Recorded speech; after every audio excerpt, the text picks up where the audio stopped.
Hi guys, it's ASBYT and welcome back to a brand new video. Now today on the table we have a product which costs exactly the same pretty much as an NVIDIA Shield. Now many people know that the NVIDIA Shield is one of the best streaming devices on the market. It's also great for gaming, but even though it's a very similar price to this, it's got similarities but also it is very different at the same time. This is of course the Chuwi GBox and we're going to get straight into why this is different but also why it's similar.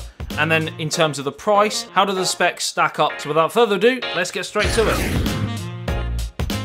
So, right, let's get this unboxed. And then we were going to talk a little bit about the product and I'm going to plug it in and we're going to see exactly, that's pretty close to the face.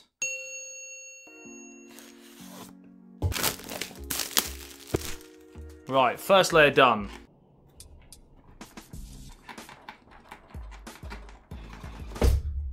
It doesn't really say too much on that side of the box, to be fair. Inside, we have the Chuwi GBox. And it's a pretty hefty device, I'm not going to lie. It does feel very premium in the hand. Feels like you're getting a bit of a beast, to be honest. As always, guys, I will leave the link to this in the video description below if you are interested in going through and getting it. And we're just going to put that down to one side, and then we're going to take a look at what else is in the box. So we have nothing in that main bit, but underneath this, we have our manual in there, and also in here we have our power brick, a little bracket which means you can obviously screw it to a specific area, and we have a remote as well. And now I'm going to jump onto the actual box to let you know why having a remote is actually fairly unique for this sort of device. So underneath we have a rubber ring around here to keep it secure on the surface you've actually got it on. We've also got vents that run all the way around the outside. We have our power port here. We have two USB 2.0 ports here. We've got a LAN port, we've got HDMI port, VGA and DC as well, and a reset button there. If we flip it over, we also have a Type-C port, two USB 3.0 ports and a micro SD card slot as well as the power button. So there are a lot of details on this device. Right, so like I said, this is the Chuwi GBox and this is a Windows Mini PC, and I have reviewed some of those before, but the specs in this are actually better than some of the ones I have reviewed before. And that's of course where having a remote is slightly different to a lot of the mini PCs that I have reviewed. Often they don't come with one and you have to use your own Bluetooth remote as an example. Now this does come with one and we will be testing it to see how good it is. Right, so specs. This is running the Intel Gemini Lake N4100, 4GB of DDR4 RAM, which is a bonus over devices that are still running DDR3, and it does have 64GB of storage. Right, so we have loaded it up. I'm now going to go through the menu, set it up, etc., and then talk a little bit about what you will get with it. And then I'm going to run a quick benchmark test on it as well, so you can compare it to other devices that you may be looking at. So I'm going to speed through this in fast forward in 3, 2, 1. So straight away what you're seeing here is it's explaining the features about Cortana, for example, which is the voice assistant that you get with Windows, like Alexa, like Google Assistant, like Siri. It's not my favorite voice assistant, but it's a voice assistant nevertheless.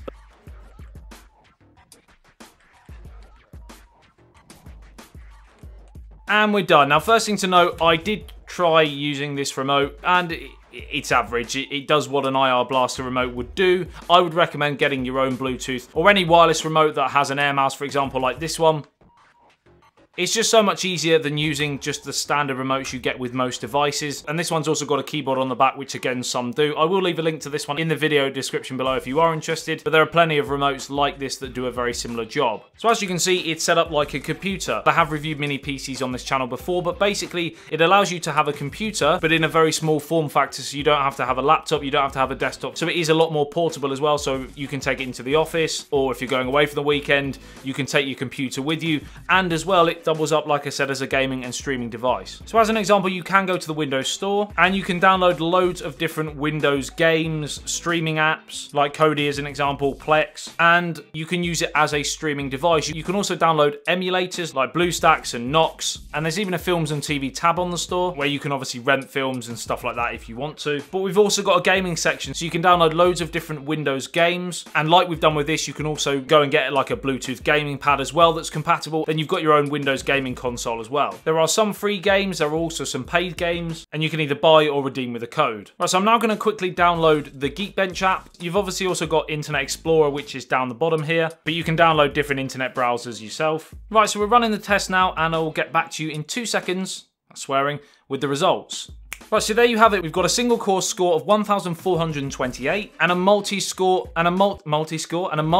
score of 4,378. So this is where it proves it has outperformed some of the other mini PCs I have reviewed before. So that's pretty much it. Like I said a bit earlier, this is a great all-rounder. You can game on it, you can stream on it, you can use it as a computer in itself, and I think it will suit a certain style of person very, very well. Is it expensive?